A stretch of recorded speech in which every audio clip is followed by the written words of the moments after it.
Abdeni normalde ve bu kosna bir deni bakın verev ya.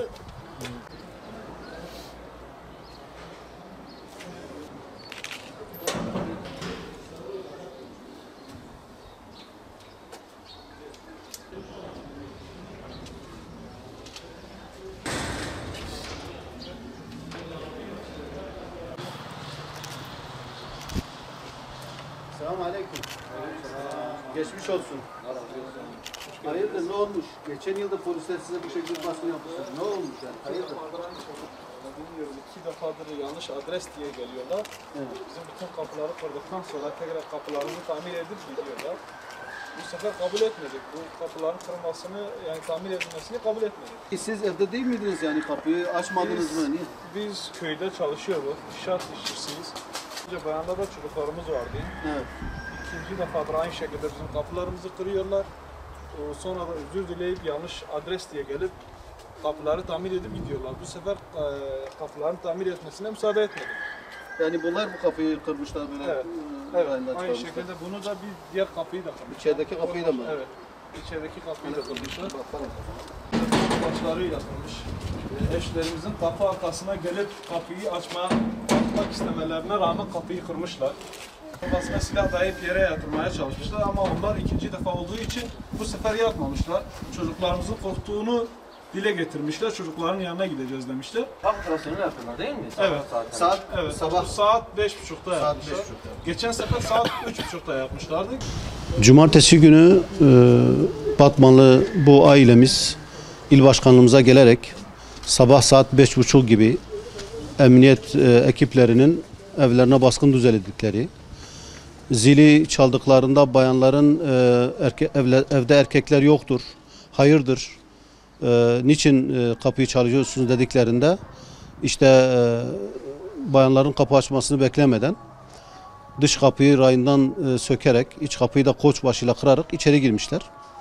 İçeri girdiklerini, bayanların kafasına silah dayadıklarını, bayanları yere yatırmaya çalıştıklarını bana ifade ettiler. Şimdi erkekler evde yok. Bayanlar, çocuklar o korku haliyle polislere işte bizim bir suçumuz mu var? Niye bu şekilde bize terörist muamelesi yapıyorsunuz? Niye kapılarımızı üstümüze kırıyorsunuz? Bak çocuklar korkudan titriyor. Bu ikinci kezdir bu muameleyi yapıyorsunuz. Çünkü geçen yılda aynı tavrı sergilemişlerdi. Batman emniyet mensuplarının bu tavrını anlamak mümkün değil. Bu tavrı kabul etmek mümkün değil. Yıllarca bu halk emniyet güçlerinin bu şiddetin dolayı çok çekti. Hala halkımıza potansiyel terörist muamelesi yapılmakta, terörist gözüyle bakılmaktadır. Bu tavrı kabul etmemiz mümkün değil. Batman Hüdapar İl Başkanlığı olarak bu halkın bu mağduriyetini biz Batman valisiyle görüşmek istedik. 2 defa randevu talebinde bulunduk. Ancak bize dönüş bile olmadı. Aradan birkaç gün geçti ama dönüş olmayınca bunu artık basın aracılığıyla kamuoyuna duyuruyoruz. Ve yetkililere de şunu diyoruz. Batman valisine, Batman Emniyet Müdürü'ne. Bu halk terörist değil. Fakat emniyet mensuplarının bu tavrı halkı terörize ediyor. Bunun peşini bırakmayacağız. İşte efendim sonradan sanki normal usulen sanki izin belgesi varmış gibi kameralar eşliğinde eve girmeye çalışıyor. Yani işi bitirdikten sonra bu kadar olumsuz tavrı, bu kadar insanlık dışı tavrı sergiledikten sonra sanki normal bir giriş şeklinde eve girmeye çalışıyorlar. Fakat artık halk bilinçlenmiş. Halk bunu kabul etmiyor. İl teşkilatında bulunan avukat beyi de yanıma aldım insan haklarından sorumlu birim başkanı olarak.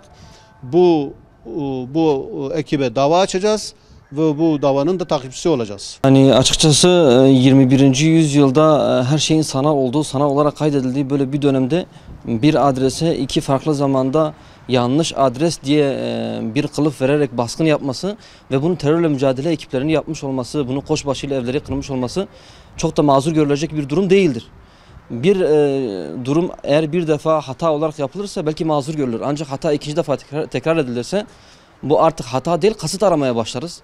Müvekkillerimiz evde olmamalarına rağmen, evde yalnızca bayanlar olmalarına rağmen ve biz kapıyı açacağız demelerine rağmen kapıları koçbaşıyla kırmış olmaları bunun altında acaba farklı niyetler mi var diye bizi açıkçası tereddütte sevk ediyor.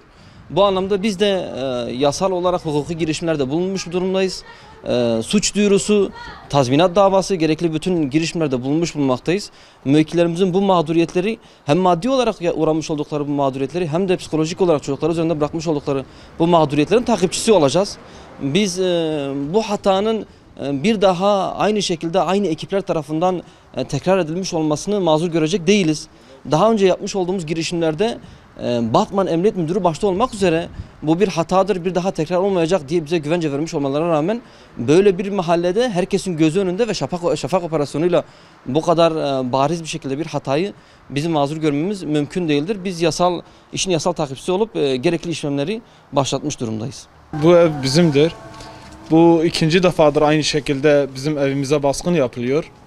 Saat 5.30'da bizim evimize koçbaşlarıyla kapıyı kırıp biz evde değildik. Eşlerimizin kapıyı açmalarına rağmen onları dinlemeyip koçbaşıyla kapıları kırıp içeriye girdiler. İçeriye botlarıyla her şeyle bütün evi aradıktan sonra tekrar komşuları alıp kamera eşliğinde ikinci defa aramaya yaptılar.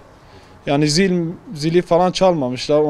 Bizim eşlerimizin kapıyı açmalarına rağmen kapıyı kırmışlar. Gerekçe yanlış adres diye, ikinci defadır yanlış adres diye gelip bizim kapılarımızı kırıp içeri giriyorlar. Bugün bizi aradılar, bizim kapıları tamir edeceğiz dediler. Ama biz kabul etmedik. Biz ikinci defadır aynı şekilde kapıları tamir edebilirler. Ama çocuklarımızın psikolojisi, mahalle içindeki milletin bakışlarını artık kabul edemeyiz. Bunu artık takipçisi olacağız, hukuki takipçisi olacağız. Yani ikide bir çocuklarımız biz işe gidiyor, çocuklarımız bizi bırakmıyorlar. İşe gitmeyin, polisler bize baskın yapılıyor.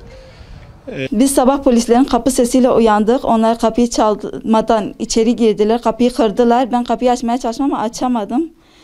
Onlar botlarıyla içeriye girdi, bütün evi aradılar. Benim çocuklarımı da korkuttular. Geçen sefer de aynı şekilde geldiler. Eşimi ve kaynımı koridorda yatırdılar. Ben çok kızdım ve onlara bağırdım, dedim işte siz her gün böyle mi tedbirsiz ve tertipsiz mi geliyorsunuz?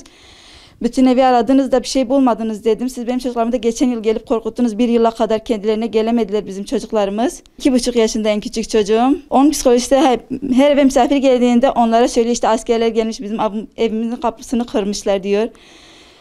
Yok hiçbir şey söylemediler. Sadece bir kadının ismini söylediler, sordular. Ben de o kadının burada olmadığını ve öyle birini tanımadığımızı söyledik. Yanlış adres dediler. Polisler bize silah dayadılar ve yatmamızı söylediler. Çocuklarım çok korktu. Anne biz çok korkuyoruz dedi. Ben işte korkmamalarını söyledim. Şimdi yani gideceklerini söyledim. Çocuklarım çok korkmuştu. Biz bir daha böyle bir olayın yaşanmamasını istiyoruz ve zorla içeri girmemelerini istiyoruz. Yani biz kapıyı çalsaydılar biz açardık kendilerine ve böyle bir şeyin bir daha olmamasını istiyoruz yetkililerimizden. Bu eve gelenlerin cezalandırılmasını istiyoruz.